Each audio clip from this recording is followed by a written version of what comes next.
Di sudut kamar tua itu, berdiri sebuah boneka porselen dengan gaun lusuh berwarna krem. Matanya tampak berkilau di bawah cahaya lampu redup. Itu hanya boneka, pikir Dinda.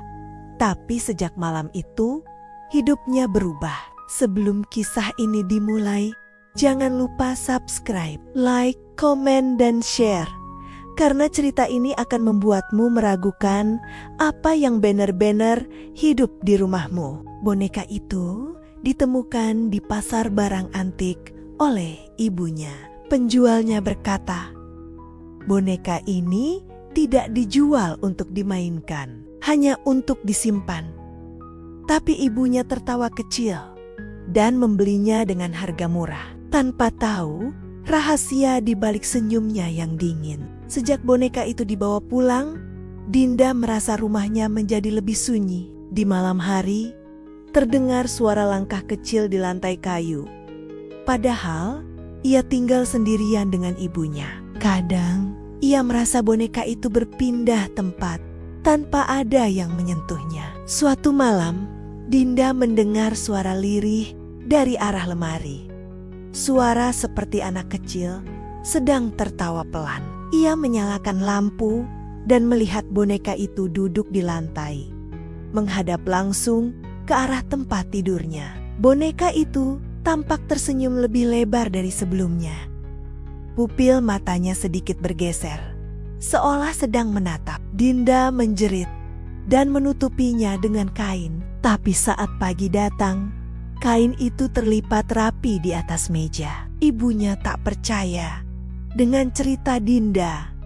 Itu cuma imajinasimu, katanya. Namun malam berikutnya, ibunya sendiri mendengar langkah kecil di lorong rumah dan suara bisikan anak kecil menyebut nama Dinda berulang kali.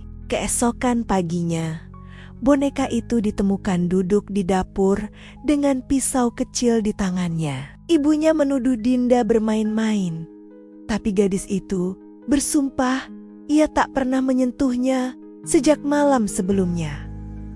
Semakin hari, suasana rumah terasa berat. Bau aneh menyeruak di kamar Dinda, seperti campuran antara bunga layu dan debu lama. Di dinding, muncul goresan kecil bertuliskan, "Aku tidak suka dikurung." Dinda mencoba membuang boneka itu ke tempat sampah jauh dari rumah. Tapi pagi berikutnya, boneka itu kembali duduk di meja belajarnya, dengan debu dan tanah menempel di sepatunya yang kecil. Ia mulai mencari tahu asal-usul boneka itu. Dari internet, ia menemukan foto lama seorang anak perempuan memegang boneka yang sama. Foto itu diambil tahun 1930. Di rumah yang sekarang sudah terbakar habis, anak di foto itu dilaporkan hilang, tak pernah ditemukan. Malam itu, Dinda bermimpi melihat gadis kecil bergaun putih duduk di ujung tempat tidurnya. Gadis itu tersenyum dan berkata, "Terima kasih sudah menemukanku. Sekarang kita bisa bermain lagi." Saat Dinda terbangun, boneka itu ada di pelukannya. Ibunya mulai ketakutan. Ia memutuskan membakar boneka itu di halaman belakang. Api membesar, tapi boneka itu tak terbakar. Malah terdengar tawa kecil dari dalam nyala api, seolah api itu memberinya kekuatan baru. Setelah malam itu, Dinda mulai berubah. Ia menjadi pendiam, sering berbicara sendiri, dan kadang tertawa tanpa alasan. Di kamarnya, boneka itu duduk di kursi, menatap lurus ke arah pintu setiap kali seseorang masuk. Tetangga mulai mengeluh mendengar suara anak kecil bermain di malam hari. Padahal rumah Dinda tidak memiliki tamu sejak berminggu-minggu. "Aku tidak main sendirian," kata Dinda sambil menatap boneka itu. Suatu hari, ibunya pulang dan menemukan tulisan di cermin kamar mandi. "Mama, jangan buang aku lagi." Tulisan itu dibuat dari sesuatu yang merah dan basah. Dinda jatuh sakit, tubuhnya pucat, dan setiap kali tidur, Ia mengigau sambil memanggil nama yang tak dikenal. "Elina, jangan tinggalkan aku." Ketika ibunya mencari nama itu di arsip lama, ia menemukan sesuatu yang menakutkan.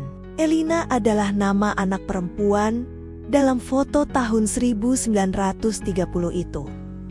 Anak yang memegang boneka yang sama. Ia meninggal terbakar bersama keluarganya, tapi jasadnya tak pernah ditemukan. Setelah tahu kebenarannya, ibunya mencoba membawa boneka itu ke pendeta. Tapi di perjalanan, boneka itu hilang dari kotak pembungkusnya. Begitu sampai di rumah, boneka itu sudah duduk di ranjang Dinda, tersenyum seperti menunggu.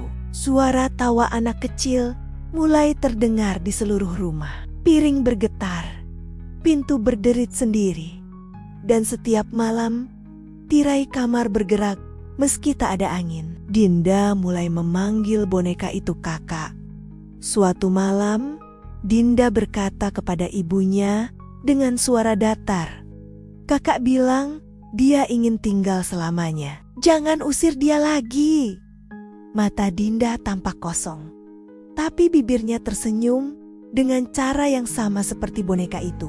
Sebelum kisah ini menuju akhir, ingatlah, kadang sesuatu yang terlihat tak berbahaya justru menyimpan jiwa yang belum tenang. Boneka itu bukan sekadar mainania, adalah penjara bagi roh yang haus perhatian. Ibunya memutuskan pindah rumah, meninggalkan semua barang termasuk boneka itu. Tapi seminggu kemudian, boneka yang sama dikirim ke alamat barunya tanpa pengirim, dengan catatan kecil bertuliskan, "Kau lupa membawa anakmu." Dinda menghilang malam itu. Hanya suara tawa anak kecil yang terdengar di ruang tamu. Boneka itu duduk di kursi, dan di dadanya terdapat potret kecil bergambar Dinda.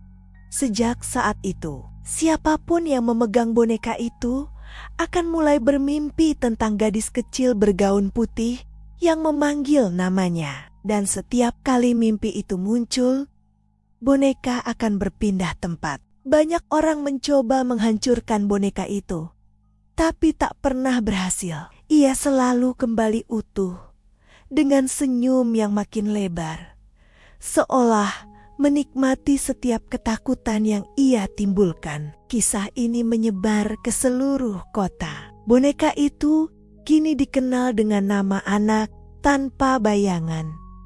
Mereka bilang, kalau kau melihat boneka itu menatapmu, jangan balas menatap balik, karena itu tandanya ia sedang memilih tubuh baru.